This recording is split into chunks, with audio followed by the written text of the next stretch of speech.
and Kevin Dent. So, guys, Jaevon, let's start things off on a good note from Thursday Night Football. An absolute shocker of a matchup on Thursday Night Football. And I just have, Jaevon, I want to give you an opportunity to talk about this game, but I just have to say, as a quick anecdote, I made a bet with one of my coworkers who's a Rams fan on Monday of last week for $20 just for fun. You're a Rams fan. I'm a 49ers fan. Let's put 20 on it. And so then on Thursday, after the news came out on Wednesday about all the guys that the 49ers were going to be missing between Brock Purdy, Jawan Jennings, Ricky Pearsall, he texts me an hour before the game and he says, "Hey, Shaun, everyone's out. Like, do you want to get out of this bet now? Like, I would understand if you do." And I was like, you know what? I issued the bet. I wasn't going to ask to back out of it, but since you're offering, sure, I'll take it. And of course, the 49ers. I know. Oh my gosh. I was watching this game at my mom's house, and I was telling her, I was like, I feel like I should have just stuck, and I told her this pregame. I was like, I feel like I should have just stuck with my bet, but I didn't want to light $20 on fire. And so I ended up not sticking through it. This game was so exciting that it made it worth it that I didn't make the bet, because I was just so thrilled as a fan, because this was just such a surprising win. Great start to a good finish, and just an overall exciting game. Jaevon, I now want to toss it to you. What were your thoughts on the 49ers beating the Rams 26-23 in overtime on Thursday Night Football? Absolute instant classic, probably game of the year, early game of the year candidate. No Brock, no Kittle, no Ayuk, no Pearsall, no Jennings, and no Bosa. As Kevin Dent couldn't beat the Broncos with his full roster. I mean, the Rams are just one of those teams that it's always going to be a dogfight. Last year they swept us, beat us on Thursday night, 12-6 once upon a time. This game was not that low scoring. Kendrick Bourne turned into prime Antonio Brown, 10 receptions for 140 yards. Who would have thought? This is a guy who dropped multiple balls the week prior and started the game off with a drop. So I was like, here we go again. This guy is going to keep dropping the ball. I'm going to lose my shit. Mac Jones stood in the pocket all night long, was taking hit after hit, limping around, throwing up. Saw a dead body prior in the day. I guess that happened. He was just all over the place, making plays happen. Mind you, Matthew Stafford threw for 380 yards. Picked him up in fantasy, by the way. 380 and 3 touchdowns. So he was no slouch on the other side of the ball. Late in the game, when the Rams were driving down the field, I kind of saw things start to slip away. It was getting bad. And then all of a sudden, Alfred Collins, the rookie out of Texas, second-round pick, punches the ball out from Kyron Williams, who was talking a lot of crap throughout the week, saying that they're the big dogs, this, that, and the third. That was pretty cute. Niners get the ball back, but we're at the 1-yard line. So I'm like, we need to at least get a first down to seal the deal. Ran the ball 3 times, very conservative. I was very pissed off about that, because that gave them another chance to get the ball back and end up tying it, going into overtime. And obviously, Niners go down, kick a field goal. Thought we were going to score, but Rams had a really, really nice call on third down. Called a blitz to Mac Jones, kind of heat him up, seeing that he wasn't as mobile as he was earlier in the game, which caused him to get sacked. Niners have to kick a field goal. Eddie De Niro Pinheiro. He's been money since the Niners got him. Thank you so much. We probably won whatever. We probably only have one win if we didn't have Eddie Pinheiro as our kicker. Rams get the ball back. I really respect Sean McVay for going for it on 4th down when they drove all the way down the field. And Matthew Stafford had a beautiful pass where he spun out, hit Tutu Atwell on the deep crosser. That was an insane ball. If you notice, he wasn't spinning out because he was in pressure. He spun out to basically buy more time. But, he's not really as mobile, so it looks kind of ugly when he did the spin out because he's like but it was a dot. He drew that play up on the sideline. When they went When they went back out, when the defense went back out, Matthew Stafford sat down with Tutu Atwell on the sideline and kind of was like, "Hey, this is wide open. You should I'm going to be looking for you on this play." And sure enough, it happens on the next drive. I respect Sean McVay for going for it on fourth down and not going for the tie like the week before Cowboys game. Drew, I don't know if you saw that game. Cowboys versus Packers ended in a tie. McVay said, "Fuck that. I'm going for the win." And they got stopped. So you got to live and die by it. So I respect Sean McVay for at least not playing to tie, playing to win. So can't wait for part 2, but Niners prevail on Levi South. I know I went way over the minute, but go Niners. Go Niners. We'll work on that in the future. But yeah, and apparently the Rams also pumped in fake crowd noise. That is a conspiracy theory. It hasn't been confirmed, but it has circulated its way around social media. Julian, you got this next game as the Vikings beat the Browns 21-17. Man, that game was a classic, in my opinion. Actually, that game won me $300. Yeah, I've been, betting on Prize Picks lately because I smacked on Thursday, absolute cinema, But I actually woke up in the morning to watch that game because I had money on it, and I can tell you right now that I was very tired. But if it's worth the money, then I will watch it for sure. Um, London games are always entertaining to watch, in my opinion. Carson Wentz is actually getting just the ball now. He's getting fed. He's looking like a number one receiver. Uh, so seeing him actually get his playmakers the ball instead of how JJ McCarthy was soon to be back, it's actually pretty nice. And the addition of Jordan Addison as well, coming back into the offense, playing that wide receiver 2 role. They look pretty good in my opinion, and I feel like if they can keep this going and have JJ McCarthy back, uh, they can maybe win some games, maybe make the playoffs. Who knows? I don't have them in the boat right now, but you never know. So yeah. Well, I'm thrilled for you that you got that early morning money. Great way to start a Sunday. As the next game, Kevin, is the Texans dismantling Cooper Rush and the Ravens, 44-10. Shout out to Cass. This game was a flat-out embarrassment. The Ravens are on track to give up the most points in a season ever. I get it, injuries, but I've said this multiple times on the podcast. You have a winning culture. No matter who the hell you put out there, you have a winning culture. You go out there and let a team that only beat the Titans come in there in your house and beat the shit out of you. I get it. No Lamar Jackson. Still got Derrick Henry. Still got Zay Flowers. Still got the linemen. There's no reason why the offense should have put out an abysmal performance. The Texans defense is good. If you ask Toddy, Derek Stingley, the Duran Bland Jr. Haven't heard his name mentioned in 4 or 5 weeks, Toddy. But that's neither here nor there. But shout out to CJ Stroud. I'm happy to see he's finally coming back. But if I'm a Ravens fan, it's time to make summer plans because this season's over with. So Cancun, Cabo, it kind of makes you think, is Lamar going to come back in 3 weeks if they're not playing for shit? Why put your MVP out there for nothing? Are they 1-4? They're 1-4. So it's like, yeah.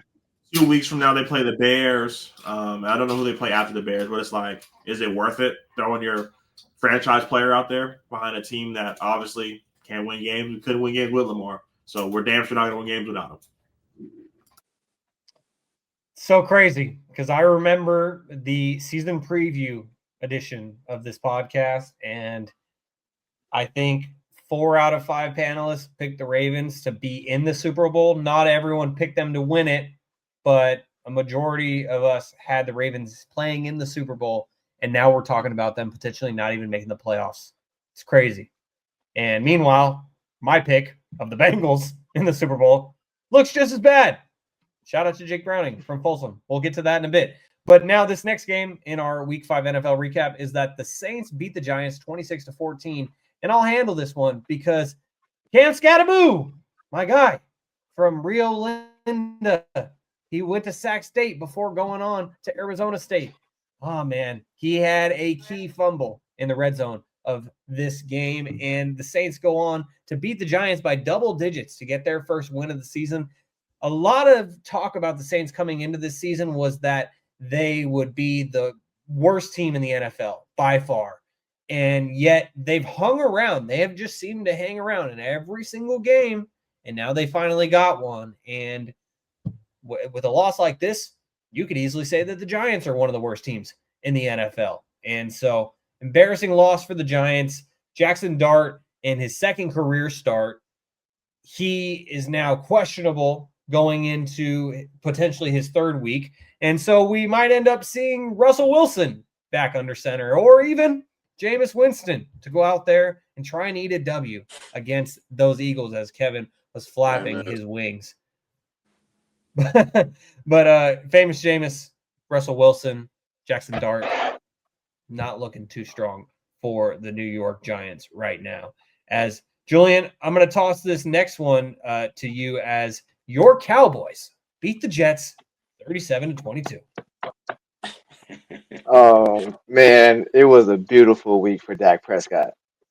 And as Kevin mentioned earlier with Baker Mayfield, MVP. If we would just have at least one more win under our belt, Dak is the real MVP in this conversation. Oh, he played like an MVP on Sunday. And the offensive line, we were down 3 offensive linemen. All the Tylers were out, unfortunately, but they still held up. Manny, shout out Manny, because he knows the real deal. What are we doing? Turn into a cowboy takeover. You may have to realize that we live in a world where Dak Prescott is a runner-up for MVP right now, and that's just how it's supposed to go. The Jets look terrible. I think they're 0-5. I think, right? Yeah, the last one was team.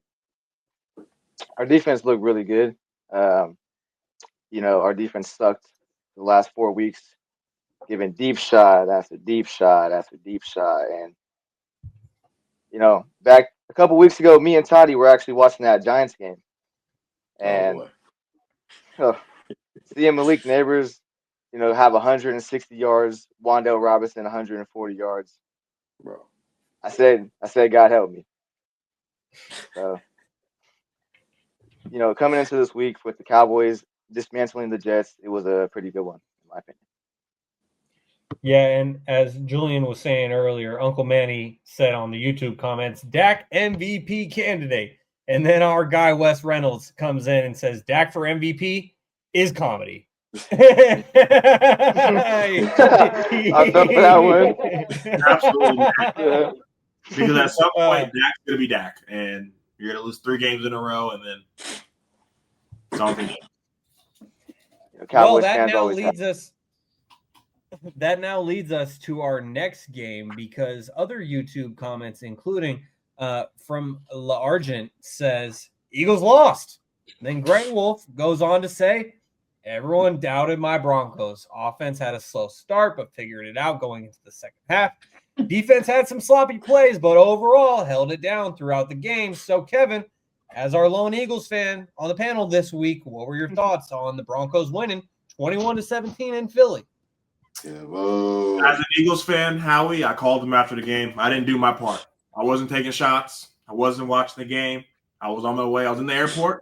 Wasted $8 on Wi-Fi for it to not work. That's neither here nor there. Rewatched the game. This is gonna sound like a typical fan. We lost the game more than they won the game. Penalties after penalties. We had 7 offensive penalties that cost us in over 75 yards. So those things happen. And we're just undisciplined. And I think either 2 of things are going to come out from this game. Either we're going to fix it and become a contender that we believe that we are, or it's going to be 2023 all over again. Kevin Patullo, to be in this offense for 5 years, you've seen the highs, you've seen the lows. We saw Ben Johnson leave, and we all thought the Lions were going to be shit. But this offensive coordinator is literally taking plays out of Ben Johnson's book. They're still doing trick plays. Montgomery is still throwing passes. So they're having similarities that we're not having. We've seen it work. Yes, I get it. Our offensive line is banged up. Our defense is playing their asses off. We were up 17-3 in the fourth quarter, and Saquon ran the ball one time. We've had 8-4 out of our last 12 possessions are in the second half. 8 of them have been 3-and-outs, and Saquon has touched the ball 3 times. I get it, Kevin. Kevin Patullo, you heard the noise. You wanted to come out here and say, I'm a good OC. We're going to throw the football. Didn't work out. There's no way in hell. There's only 5 players that have a gold NFL logo because they won a fucking award. Let's not give this man the ball 6 times. I just don't get it. Last thing I'm going to say, A.J. Brown, you're never going to see this, but if you do, count your days, brother. Count your days, because you came on here and complained and complained and complained. Touchdown. You run a route, and just give up. So I'm really interested to see how this goes because, like I said, it's either one or two ways. Either we're going to turn it around or it's going to be 2023 all over again. So as an Eagles fan, I'm not happy, but I'm not going to come on here and not give love to Bo Nix because, like I said, down 17-3 in Philadelphia. A lot of teams can't do that. We won 17 straight games at home, and that streak has now come to an end. So now that hype is over, like I was in 2023 when we were 10-0, and once we went 10-1, everyone was like, "Oh, the world's shaking." I didn't have us going undefeated. So if you would have told me 5 weeks ago, we're going to play 5 playoff teams, yeah, Toddy, playoff teams, and go 4-1, I'd be happy camper. So we all can't play the Saints, How do you know who are playoff teams if we don't know? I mean, they're playoff teams last year. Yeah, last year. That's what Cavs did. He's stuck in the past. Okay, hold on. Are the Cowboys making the playoffs? I don't know. Are the Chiefs making the playoffs? Maybe. Broncos? Perhaps. Aha, so it's perhaps instead of yes. It's a yes or no question. You chose C. So I don't know. We'll just leave that for that.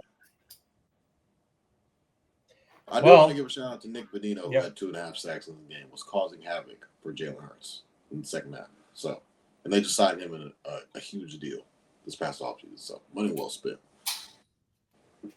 Kevin, you said that A.J. Brown might not see the clip of you talking about packing his bags, but we know that there have been other notable NFL players who have liked your posts after comments you have made towards that player. And so maybe you use the same strategy and you tag A.J. Brown in a clip about you telling him to pack his bags. Then maybe he'll get I never said pack his bags. I said count his time. I said count your days. I never said we're going to trade him because that makes no sense. But his last snap as an NFL player will not be in an Eagles jersey. I can guarantee. If Cap clips himself, A.J. Brown might start posting proverbs again on Twitter. Go back to reading a book on the sideline. Then let me take it back because he's posting stuff and not running routes. And I want to say one more thing. I don't want to be too long. I know this quickly takes. For those of you that watch that clip and say Jalen Hurts overthrew him, go to hell. All right. There you go. Whether if he's packing his bags or he's counting his days, his time in Philly seems to be coming to an inevitable end. Julian, did you want to jump in real quickly on this topic? Oh, I just wanted to say he will be getting replaced in fantasy this week, 100%. Oh, there you go. To the bench he goes. So now this next game. I'm sorry, Kevin. What did you say? It says make a trade, Julian. You don't want him. I'll take him. He's in a different league. It's in a different league. I'm in about 5 different leagues. High and dry, so I wouldn't want him anyways. Kevin was trying to snipe him off of your roster. Better luck next time. So this next game, Jaevon, is more so what everyone is talking about is what happened before this game rather than what actually happened in this game as the Colts beat the Raiders 40-6. But before this game happened on Friday night, former NFL quarterback Mark Sanchez, who was there to be the color analyst on Fox's broadcast, he ends up getting in an altercation in downtown Indianapolis. He gets stabbed by a 67-year-old truck driver who was apparently trying to defend himself from Mark Sanchez. So that's interesting, the fact that even happened. before this game. So whether if you want to talk about that craziness or the game that was, the Colts beat the Raiders 40-6. Yeah, that was crazy. I think for Saturday morning, the news came out that Mark Sanchez was in critical condition because he got stabbed. I was like, whoa, that was crazy. And then I started seeing like the New York Post was posted, hey, he was actually he was the aggressor, and the guy was like trying to defend himself. So he's probably looking at Cooked. Yeah, he might be cooked from his job, and yeah, not good. I fuck with Mark too, and I'm kind of surprised that all of that stuff is coming out about him because I really liked his commentary about the game from a quarterback perspective. This, that, and the third, but that's neither here nor there. As far as the Colts go, and yeah, Grey Wolf was saying that he was fighting the 70-year-old. What are we doing? So Daniel Jones is literally like an MVP candidate. The Colts are 4-1. Literally, you could argue the Colts could be 5-0 just based off of the game that they played against the Rams. The AD Mitchell. I don't know what's up with people letting the ball go at the 1-yard line and then all of a sudden just let's cross the goal line and then we celebrate. Let's make sure we secure the ball past the 1-yard line, score, and we go from there. But as far as this game goes, Jonathan Taylor's a monster, best running back in the league, Kevin. I think what he's been doing from a game-by-game basis, he's been that guy. The Colts have a good team. Like, if you look at their roster, they have a really, really good roster. And I think the only thing that was derailing them was the quarterback position. Anthony Richardson. I root for the kid, but I mean, he can't hit a freaking swing route. So it's like you get Daniel Jones in there and he's throwing the ball downfield. You're seeing guys like Tyler Warren on my fantasy team, sniped him as well. Alec Pierce, Michael Pittman's getting involved. Like, you're seeing everybody getting involved in the offense. And you can't load the box because Daniel Jones is slinging the ball downfield. And then when you got three down linemen, I'm just going to hand it back off to Jonathan Taylor. And there's only been one guy that has had a 3-touchdown game this year. And he's done it twice. And his name is Jonathan Taylor. And that guy is a beast. Colts are going to the playoffs. They're probably going to win the division too. Way to jump on a bandwagon 5 weeks in. What bandwagon? What bandwagon? Which one, Kevin? I got Tyler Warren. I've always been a Colts fan. Come on. Come on, man. Out of here. University, man. I sniped him with it. I knew it was gonna be good. I feel like LeBron right now. You know, as soon as he took his first snap, Pee Wee football. I knew it was gonna be good. I know Ball Nowhere University keeps getting thrown out there, but for the people that don't know, Toddy is 2-3. Hey, we're back. Put up 160 in fantasy this week. I put up 165. I put up 165 too. I put 165.47. Met your daddy. I'm the captain now.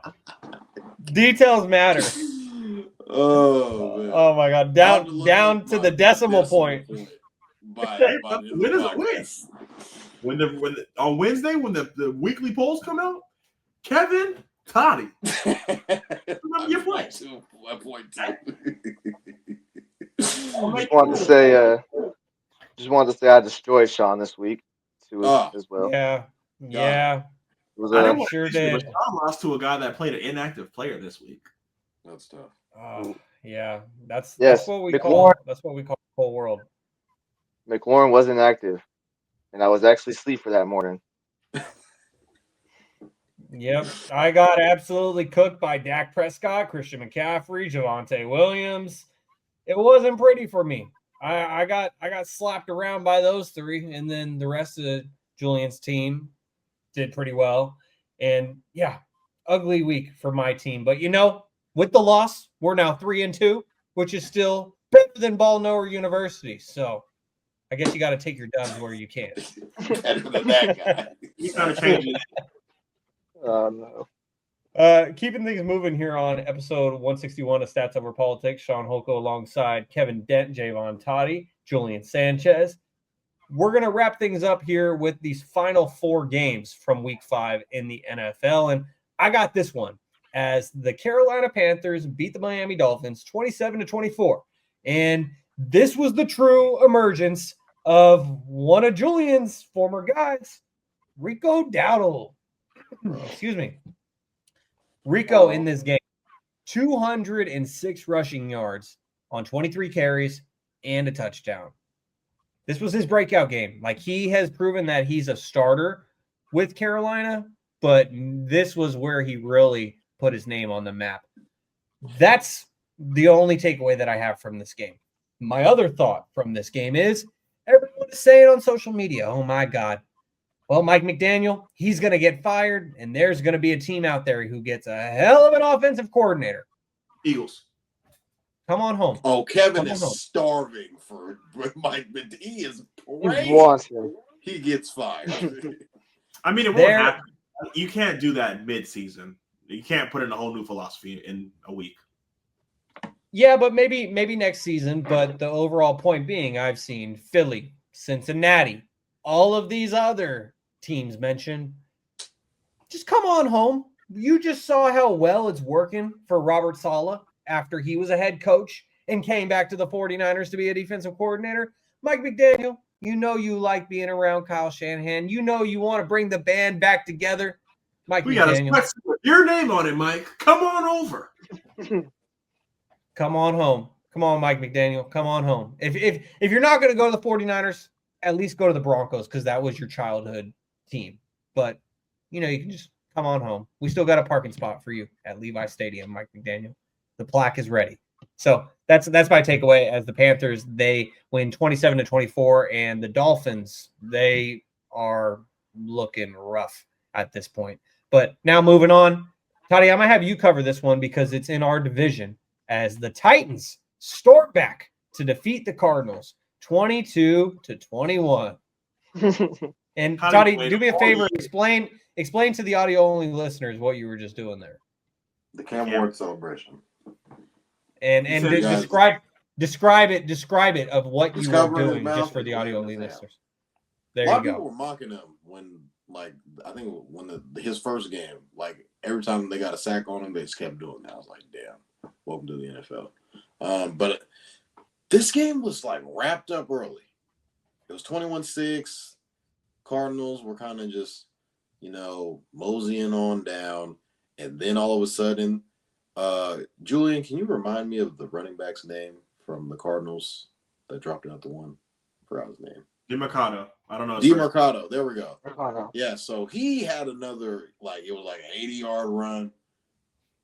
Crazy play where he drops the ball at the 1-yard line. Credit to the DB who never gave up on this play and swats the ball out of bounds. And he's doing the touchback signal. And so they reviewed it, and he obviously dropped the ball at the 1-yard line. Again, this happens. I don't know why this keeps happening. And I don't know if you guys saw the video of Jonathan Gagnon was lighting his ass up on the sideline. He was there was a teammate that was trying to hey man, it's all good, blah, blah, blah. And Jonathan Gagnon. That is not good. He was screaming his head off. He was pissed the fuck off. He was tearing him a new ass. And DeMarcado goes from, he was the third, fourth string running back, and then all of a sudden he's thrust into the starting lineup, and he has a huge play in that game, and for him to kind of fumble, you kind of want to pick him up a little bit and not really tear him down because he's been at the bottom of the depth chart, and all of a sudden gets thrust into the lineup and has a bad play. I get it, but at the end of the day, you gotta finish what you started. I mean, you had an insane run. Finish it through. Then that's what I was saying. You can celebrate after you score. As for the winning team, Cam Ward leads a legacy drive, drives down the field. Calvin Ridley's back. No. Calvin Ridley had 100 yards in this game. I mean, Cam Ward, I think, is the truth, but I think he is in a really, really bad situation and just the way that he kind of carried his team, willed his team back to a victory was pretty insane. I mean, a couple of weeks ago, he said that he was like, I'm not gonna lie, man, we ass. He wasn't lying. And then the coach kind of came out and was like, he's got to realize. To say that shit is crazy. He's got to. He was like, he's got to, walk. His words are powerful. Blah blah blah. And I was like, Cam wasn't lying when he said that they're ass. So I mean, yeah, man, the Titans tasted victory on the road, comeback victory, double digits. Shout out to Cam Moore. Knew he wanted to get it. I keep seeing these posts about teams who are like 1-4 or 0-5. Yeah, we could be 4-1, but I want to get it out the mud. And they're like 1-5. So I mean, shout out to all the Titans fans out there. Shout out to Am. He's a Titans fan in our league, our chat. I know he was he said, and I quote, Callahan still needs to be fired, but Cam Moore is the savior. Yeah, man, that was really exciting, especially from the rookie quarterback. See that flash. That's what a lot of people want to see throughout the season from like a young quarterback. He has to show some sign of pulse, some sort of like he's got it in him. So I think Cam Ward has it. He just needs a whole lot of help. And I want to get to just a quick comment that we had on Instagram where young Yuli, a.k.a. Ulysses Sanchez, who Jaevon and I went to Rosemont with, he says, let's talk CFB, as in college football. We'll be getting to that in the future weeks, so stay tuned here on Stats Over Politics. He wants to talk about the Penn State game, UCLA. Yeah. Penn State losing to UCLA was absolutely bonkers. But we'll be getting to some college football talk here on Stats Over Politics in the coming weeks. So shout out to you for that comment, Ulysses. And also shout out to Sal. We see you in the Instagram comments. I haven't been monitoring them as closely today, so I didn't get them all on the screen, but we appreciate you engaging with the content and always tuning in. As now we're going to get to this next game, Kevin. I'm tossing it to you because it's in your division as the Commanders go to LA and they handle the Chargers 27-10. And after the game, Jaden Daniels is doing his secret handshake with Juju Watkins because we all know they're in a relationship on the low, but they're not going to show PDA cameras. You know, just to pat myself on the back, Toddy said the Chargers will be the last undefeated team. And since then, 2 losses. He had the Packers number 1 team. Since then, 2 losses. So I guess it's just the Toddy curse. Chargers are falling apart, man. Joe Alt, Rashawn Slater, Amarion Hampton. So it's kind of like they had such high hopes 3 weeks ago. Some people had them as player favorites to come out of the AFC. So as long as they continue to not be healthy and get a bad snap of things, it's going to be hard to compete. Now it's at wondering if they're going to run more with the backups or if they're just going to let Justin Herbert sling it. Defensively, they're still pretty healthy, so they're going to be able to have that standpoint of it. But offensively, turning the ball over isn't going to win you games. Last week, they had 2 interceptions. This week, I think he had 1. But Jaden Daniels' first game back, you can see the excitement. Having a mobile quarterback like Jaden Daniels back in your lineup will take you a long way. And Bill Krosky-Merritt finally got to show up. So that's a nice thing to see. Zach Ertz, Mr. Consistency. Once Terry McLaurin comes back, this team's going to be very good. Luke McCaffrey keeps making plays. So, and, I must say, Fat Debo is pretty good. So, I was waiting on you to say Debo's name. I'm happy for you. Backhanded compliment. No one expected Terry McLaurin to be out, so now you're wide receiver 1 for the first time in 4 years since you got that fat contract. But hey, neither here nor there. Commanders win. Congratulations. Great win on the road. Getting Jaden Daniels back goes a long way. I can't wait for Debo to rip them to shreds. Who is this? He just said Fat Debo with his fat contract. You won't put money on it. I didn't say he was going to win. And that week you're going to choose the Eagles. We'll see. Maybe you guys can make a prop bet because I don't know if Jaevon is confident enough in the Commanders beating the Eagles that day. But if Jaevon is saying Debo will go 100 yards receiving and a touchdown, that's something that could be bet on. Score 2 touchdowns. You need 100 overall yards? Yeah, maybe 100 all-purpose yards. About 100 receiving yards. See, Jaevon, you gotta make sure to be specific there. So then fine print. Exactly. That's a very important question, Kevin, for the wide back. And now with him calling him Fat Debo, wide back. Yeah, you just read my mind because I was about to say wide back might have a new definition now. But anyways, last game that we're covering here from Week 5 in the NFL. And Julian, we appreciate you for joining us. I'm tossing this last one to you as the Lions beat the Bengals 37-24. And even though they won by 13, the game wasn't even that close. Not close at all, man. Jake Browning, sack made. You know, that's that's my guy. You know, always have Folsom, faith in him. California. Yes, sir. But he looked pretty bad this game. You know, throwing for 3 interceptions, still keeping him into the game. I think we all pretty knew that the Lions were gonna just breeze past this one. Uh, Jared Goff tried to get everyone involved. Sam Laporta's finally here scoring I think this is his first touchdown of the year. I'm not too sure about that, but he's starting to get a lot more red zone targets. Um, I would just say that the only thing I really have for this game is that if the Lions can keep it going, then they can potentially be a top NFC team kept going forward.